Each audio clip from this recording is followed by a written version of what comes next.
They say the internet remembers everything. But what if it remembered the dead too? What if, instead of fading into nothingness, the voices of the departed lingered, waiting for someone to listen? My name is Evan, and this is the story of how I found the dead's diary, and the man who created it. It started as nothing more than a rumor, a whisper buried in obscure forums about a dark corner of the web where the dead could speak. Most dismissed it as an urban legend, another hoax for thrill-seekers. But then came Marcus. Marcus wasn't just a friend. He was a journalist, tenacious, curious, brave to a fault. He'd been chasing a story about unexplained disappearances linked to a mysterious website, and then he vanished. The police called it a cold case, but I couldn't let it go. I needed answers. Late one night, armed with Marcus's digital breadcrumbs, I dove deep into the web's shadowy corners. What I found made my blood run cold. The dead's diary. At first glance, it looked like an old, glitchy blog. But the posts, they were chilling. Each entry seemed to come from someone who had died, recounting their last moments, their regrets, their pain. And there, among the entries, was Marcus. His post was fragmented, barely coherent. They're watching. Don't trust the creator. If you're reading this, leave before it's too late. But I couldn't leave. Not yet. The deeper I went, the more I realized this wasn't just a website. It was a trap. The diary seemed alive, updating itself constantly with new entries. Every visit made it grow stronger, more tailored to its visitors. One name kept surfacing in the entries: Dorian Vale. Allegedly the creator, Dorian was a ghost in the digital world, a former government AI researcher who had vanished years ago. If anyone could explain the diary, it was him. After weeks of searching, I found a lead: an abandoned house deep in the woods. Dorian's last known residence. The house stood like a specter, its windows dark and its walls covered in vines. Inside, chaos reigned. Monitors blinked erratically, servers hummed, and papers littered every surface. And there he was, Dorian Vale. "Ah, another one," he said before I could speak, his voice cold and sharp. "Let me guess, a friend lost to the diary? Or are you here to absolve your guilt?" I froze. How did he know? "You pushed him, didn't you?" he continued, smirking.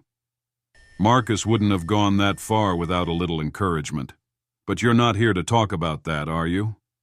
I swallowed hard. "What is the diary? Why are you doing this?" Dorian motioned to the monitors, each displaying fragments of the diary's code. "It's not a prison, as you probably think. It's a preservation. Memories, thoughts, regrets, harvested from digital footprints. The dead don't truly vanish anymore. They stay, if someone is willing to listen." "You're lying," I snapped.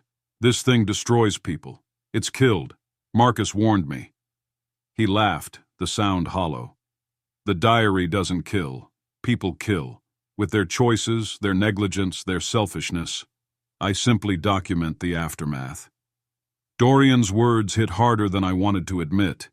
He leaned closer, his hollow eyes boring into mine.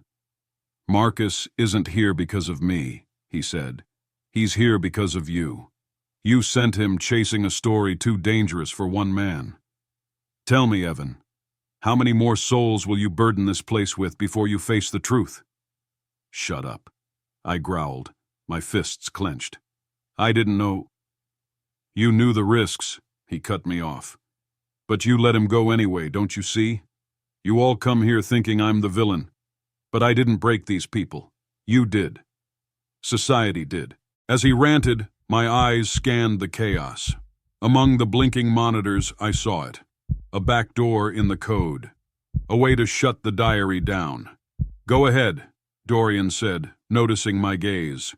"Try to play the hero, but remember, every soul you free will remind you of the ones you couldn't." Ignoring him, I dove into the code, my fingers flying over the keyboard. The system began to rebel. Monitors flickered, servers roared, and the lights dimmed. "You can't save them all, Evan," Dorian taunted, his voice almost drowned by the chaos. "But go ahead, try. It's what you came here for, isn't it?" The house groaned as the system imploded. I barely made it out as the walls buckled and the roof caved in.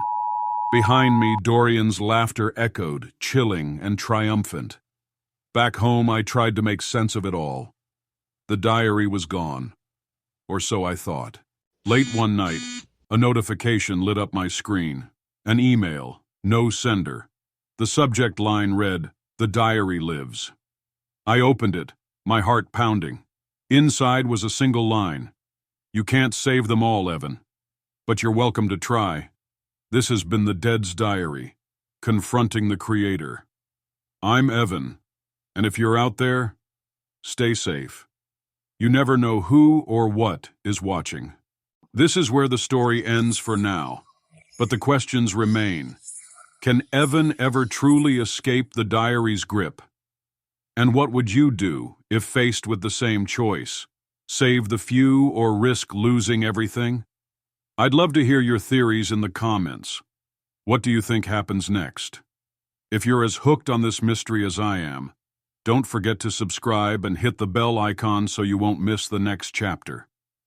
Like and share this video with friends who enjoy unraveling the unknown.